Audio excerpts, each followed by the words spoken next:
अजित पवारांना एका कार्यकर्त्यानं लिहिलेल्या पत्राची ही बातमी आहे। अजित पवारांच्या एका कट्टर कार्यकर्त्यानं त्यांना पत्र लिहिलं आणि याची आता बारामतीत जोरदार चर्चा सुरू झाली। एकेकाळी कणखर स्पष्टवक्ता अशी ओळख असलेल्या अजितदादांचा सूर का बदलला? त्यांच्यावर काही दबाव आहे का, असा सवाल या कार्यकर्त्यानं विचारला।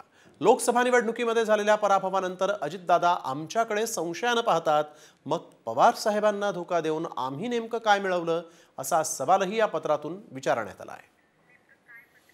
तर नेमकं या पत्रामध्ये काय लिहिलं गेलंय पाहूयात ग्राफिक्सच्या माध्यमातून। दादा बरे आहात ना? हल्ली तुमची फार काळजी वाटतीये। तुम्ही भाषणात चूक झाली म्हणून जी काही जाहीर कबुली देताय त्यामुळे तुमचं नेमकं चाललंय तरी काय, असा प्रश्न निष्ठावंत कार्यकर्त्यांच्या मनात निर्माण झालाय।